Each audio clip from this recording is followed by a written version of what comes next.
I'm going to be showing you how to make these 3 easy chocolate and peanut butter treats. If you like my videos, make sure to give me a big thumbs up and let me know that you like them, and of course subscribe to All About Aoife if you haven't already. Let's get started on these easy treats.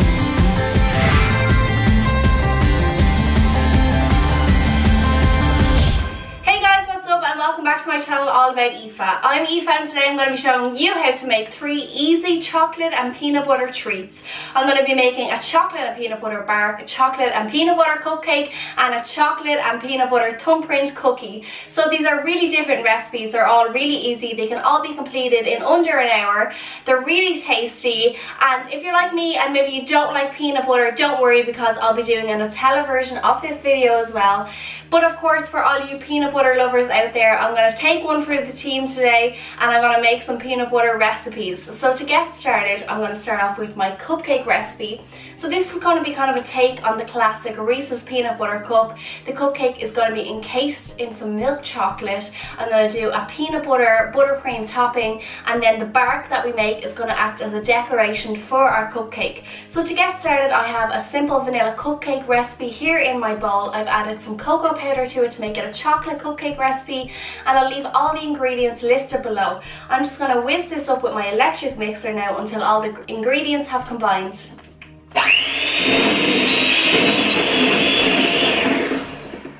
Okay, so all my ingredients have combined in the bowl, and what I like to do with my cupcake recipes is turn the mixer up to a higher speed for a further minute. That way we can incorporate lots of nice air bubbles and make the cupcake mixture nice and light and fluffy. You're going to create gorgeous cupcakes if you do this. It works every time, and the batter will turn a slightly paler colour, and that way you'll know that you've definitely incorporated lots of air in there and you've done the job properly.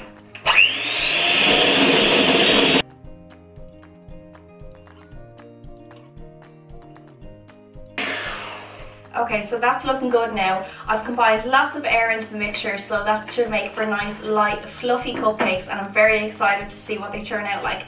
So now I'm ready to divide them evenly amongst my cupcake cases. I just have a tray here that's lined with 6 cupcake cases, and I'm going to divide them evenly with my ice cream scoop. I think this is a perfect way to divide cupcakes. You get a nice even scoop each time. So I'm just going to plug it into the cupcake case there. Okay, so now that I've finished filling all my cupcake cases, they're looking nice and even. I'm ready to add my peanut butter to each of them, and this is going to cook inside the cupcake and make for a nice effect when you bite into it. So I'm just going to put about a teaspoon of peanut butter into each of the cupcakes.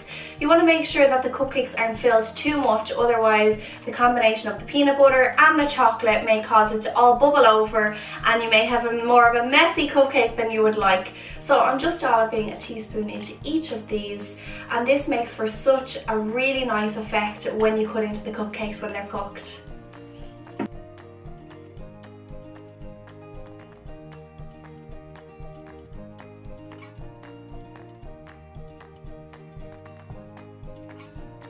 Okay, so our cupcakes are now ready to go into the oven. They're looking fabulous. If you like peanut butter, then you're going to love these. They're going to go in at 180 degrees Celsius for about 15 to 20 minutes. You'll know they're done when you insert a skewer and it comes out nice and clean. I cannot wait to see what these look like when they come out of the oven. Okay guys, so now that our cupcakes have come out of the oven, I've left them on a wire rack to cool down completely, and now that they're fully cool, I'm ready to add my milk chocolate topping all over the cupcake and kind of encase it and give that Reese's kind of peanut butter effect. So for you peanut butter lovers out there, I think you're going to really enjoy this. So I'm just going to show you one today as an example, and of course I'm going to leave all the recipe and everything in the description below, so don't worry if you miss out on anything. So what I'm going to do is I'm going to remove the paper from the outside of the cupcake, and I'm just going to place it on my wire rack that I have here.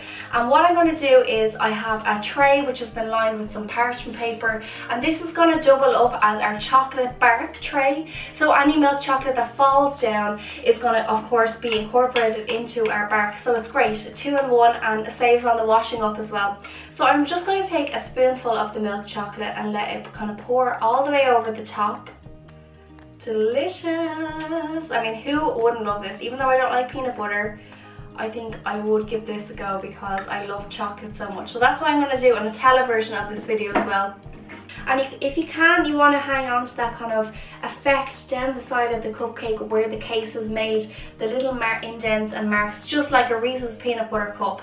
So you may need a little bit more chocolate, so you can just dip your brush into the melted chocolate and then brush up the side of the cupcake if you've missed any little areas.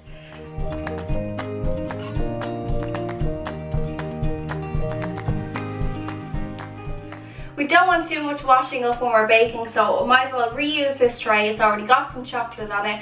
So for this, I have 3 really simple ingredients, and I love this recipe because you can literally make it in 5 minutes, chill it for 10 minutes, and then enjoy it straight away. So anything that can be eaten within 30 minutes of making it is a bonus for me. So I have 3 ingredients. I have my milk chocolate melted down. I have some peanut butter, which I've just put in the microwave for about 30 seconds, just to kind of melt down as well, so that it incorporates better into the chocolate mixture.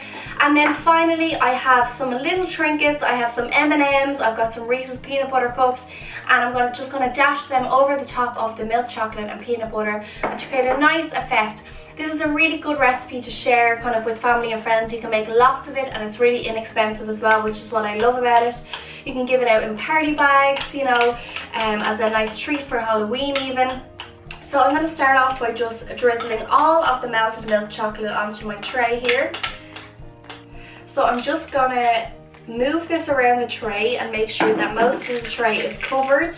I'm going to take up my knife and I'm going to swirl it through the milk chocolate and create a really cool effect that's really easy to make. I'm going to take my knife and I'm just going to have a bit of fun with this. I'm just going to swirl it through the milk chocolate, and this is where you can really get creative and have a bit of fun. You know, it's not about a perfect design, it's whatever you feel comfortable with. Get creative, and you know, you can add different toppings if you like, different ones that I'm adding, your favorite toppings, and you can really create a bark out of any kind of milk chocolate and any sort of toppings. So finally, I'm going to add my little toppings. So I'm going to start off with my M&Ms. I have a little Reese's peanut butter cup here that I'm going to break up and throw throughout that. And you kind of want to make sure you're letting people know, you know, this is kind of a Reese's peanut butter themed bark.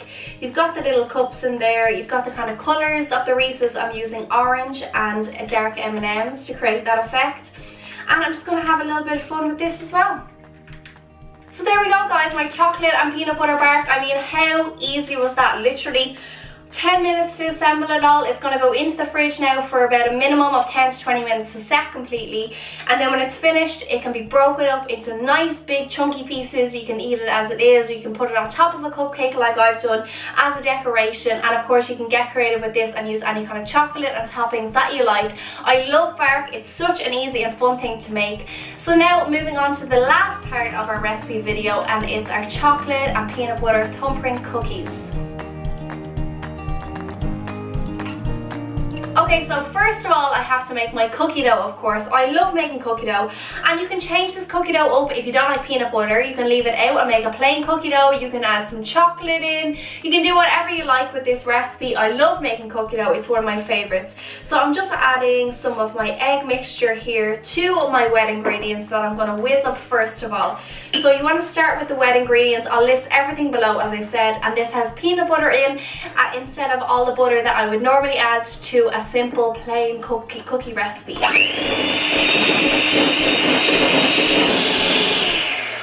Yeah, so you really want to cream the butter and sugar together and make sure it turns kind of a paler colour like we did with our cupcake mixture, and make sure there's nice and loads of air and everything incorporated into that, and it's nice and light and fluffy. Even the smell of the peanut butter, honestly, it's not doing anything for me. I'm kind of like wincing as I'm mixing it because the smell of the peanut butter is coming up into the air. I don't know how you guys do it, the people that eat peanut butter. Ooh, I just can't deal with it. Okay, so let's move on. I'm sorry to turn you off if you love peanut butter, but okay, so I have my wet ingredients. They're all good to go, and I have my dry ingredients.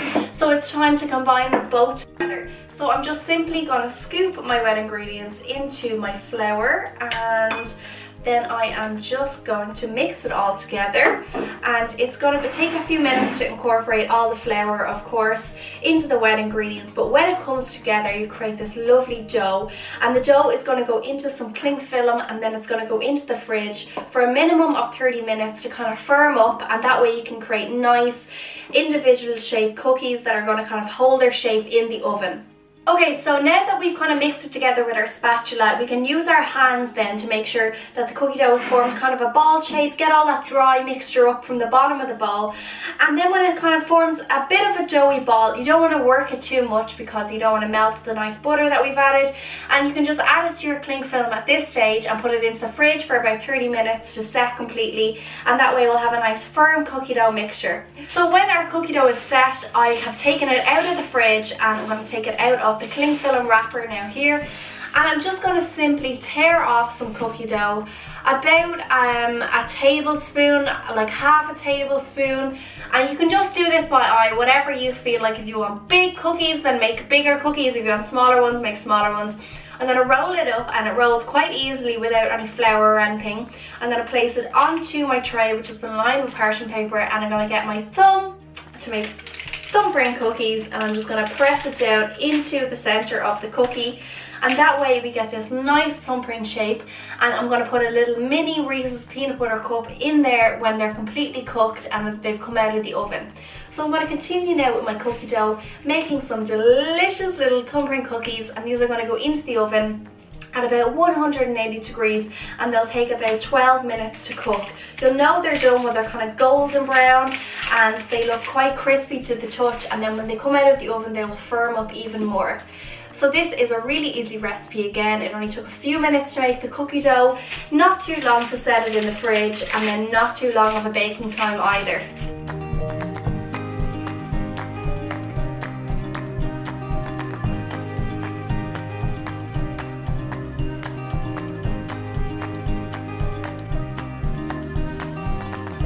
So here they are, guys, my 3 easy peanut butter and chocolate treats. I think they turned out really well. I've just broken up the bark into little pieces.